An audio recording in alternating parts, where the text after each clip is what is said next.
Olá, caríssimos irmãos e irmãs, bom dia. Com grande alegria que estou aqui para refletir com você um tema cujo é endurecimento do coração. Isso mesmo, endurecimento do coração.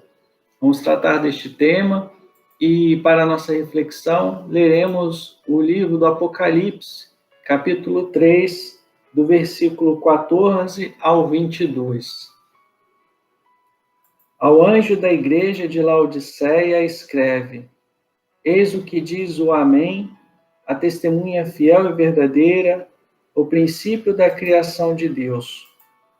Conheço as tuas obras, não és nem frio nem quente. Oxalá fosses frio ou quente. Mas, como és morno, nem frio nem quente, vou vomitar-te. Pois dizes: sou rico, faço bons negócios, de nada necessito. E não sabes que és infeliz, miserável, pobre, cego e nu. Aconselho-te que compres de mim ouro provado ao fogo, para ficares rico, roupas alvas para te vestires, a fim de que não apareça a vergonha de tua nudez, e um colírio para ungir os olhos, de modo que possas ver claro. Eu repreendo e castigo aqueles que amo. Reanima, pois, o teu zelo e arrepende-te. Eis que estou à porta e bato. Se alguém ouvir a minha voz e me abrir a porta, entrarei em sua casa e cearemos, eu com ele e ele comigo. Ao vencedor concederei assentar-se comigo no meu trono, assim como eu venci e me assentei com meu Pai no seu trono. Quem tiver ouvidos, ouça o que diz o Espírito. Ouça o que o Espírito diz às igrejas. Glória ao Pai, ao Filho e ao Espírito Santo, como era no princípio, agora e sempre. Amém. Portanto, a narrativa do livro do Apocalipse, temos as circunstâncias que envolvem a alma de uma pessoa, podem envolver a alma de uma pessoa. Ela pode ser quente aqui entendemos a pessoa que ama a Deus, que dirige a sua vida para fazer a vontade de Deus. Temos aquele que é frio, que faz uma objeção definitiva contra Deus, não ama a Deus, está longe de Deus e quer estar longe de Deus. E tem o morno, ou o tíbio, que é aquele que não consente em tudo a vontade de Deus e fica transitando entre amar e não amar, cedendo sempre aos pecados veniais e também pecados mortais. É um inconstante na fé. Portanto, existe um grande risco para aqueles que andam na tibieza da vontade, a vontade de um amor decidido por Deus. Tanto que isso é gravíssimo, né? O estado da alma daqueles que se encontram na tibieza, aqueles que são mornos, né? Que São Bernardo, portanto, quis alertar o Papa Eugênio III com as seguintes palavras: temo que no meio das vossas ocupações, que são inumeráveis, desesperando de jamais lhe ver o fim, deixeis endurecer vossa alma. Andareis com muito mais prudência, subtraindo-vos a essas ocupações, por alguns instantes que seja, do que permitindo que elas vos dominem e que pouco a pouco, infalivelmente, vos arraste para onde não quereis de forma alguma ir. Então, para onde? Direis, talvez, para um endurecimento do coração. É exatamente isso qual trata o livro do Apocalipse. Nos ocupamos com as atividades pessoais, sociais, familiares, que são significativas e importantes para a nossa vida, mas não ordenadas. Elas não estão ordenadas para Deus. Portanto, Deus nunca tem o primeiro lugar nas nossas decisões. Então, se eu tiver que escolher, eu escolho as minhas ocupações e não escolho a Deus. Se eu tiver num domingo, muitas das vezes deixo de participar da Santa Missa, posso deixar de participar da Santa Missa por qualquer um prazer ou uma atividade efêmera. Então, eu não ordeno a minha vida a partir do Senhor.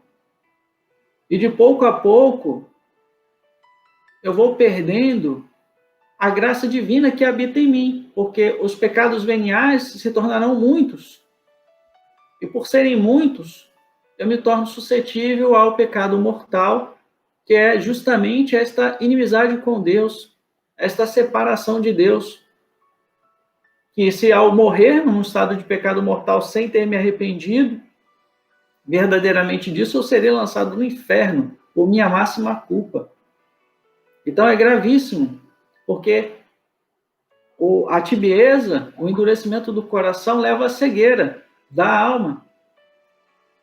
Entanto, São Bernardo ainda dizia: malditas ocupações que conduzem a alma do apóstolo para o endurecimento do coração, por conseguinte, o impedem o desenvolvimento da vida interior.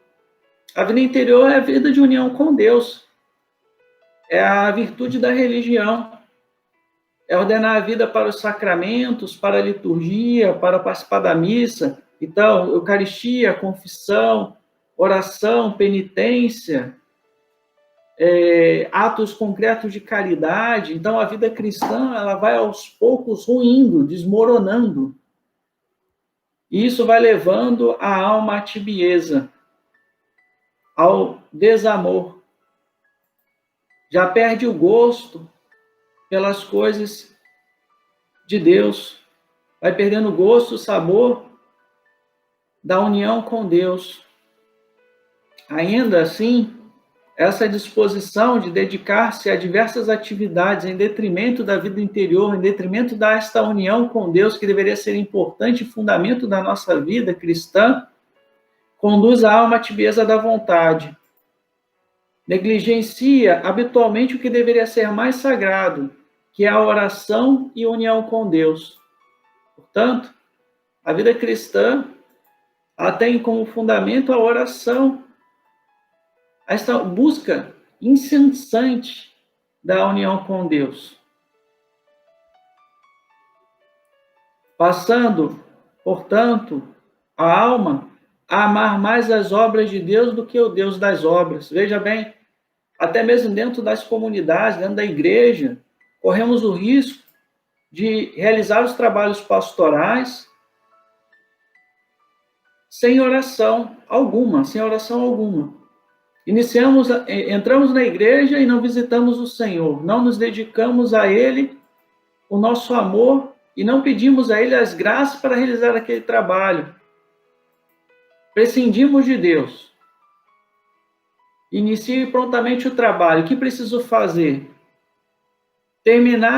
Durante o trabalho, e tendo terminado o trabalho, vou-me embora. E nem sequer faço uma oração para oferecer ao Senhor o fruto deste trabalho. Portanto, o apostolado, a obra que foi realizada, não foi a partir de Deus. Foi a partir de mim mesmo, da minha própria vontade. Arrogando para mim os frutos deste trabalho. Não peço a graça e não suplico e não ofereço a Deus. Simplesmente encerro o trabalho em mim mesmo. Isso é lamentável, porque isso não produz união com Deus, não santifica-nos. E no momento de provação que certamente acaba acontecendo dentro da própria atividade pastoral, eu simplesmente vou abandonar aquele trabalho, vou abandonar a Deus. Por quê? Porque não existe vida interior. Não existe oração. Porque o que sustenta o trabalho pastoral e a igreja é a união com Cristo. Fonte de graça e de verdade. Por isso, irmãos, agora, como diz no texto, já não há combate dos pecados veniais, pois não há tempo para a vida de oração. O pecado venial torna-se deliberado, constante. Não há recolhimento e exame de consciência. Não há tempo para a oração. Todo tempo pertence às obras, e aos poucos a alma vai se conduzindo para o pecado mortal. Quanto perigo, quanta ilusão. Peçamos então a nosso Deus Deus de misericórdia, de bondade, infinita misericórdia, infinita bondade, amor infinito, que nos faça enxergar, cure a nossa cegueira, ajude-nos para que, por meio das suas graças, possamos vencer a tibieza da nossa vontade e tenhamos uma alma fortalecida pela graça de Deus. Peçamos a Deus também que nos ajude a ter consciência, a tomar consciência a cada dia de que todas as nossas obras devem partir dele e que os frutos destas obras devem a ele ser oferecidos, para que então possamos nos alegrar por servir ao Senhor e dar a ele verdadeiramente a glória devida por meio do nosso apostolado.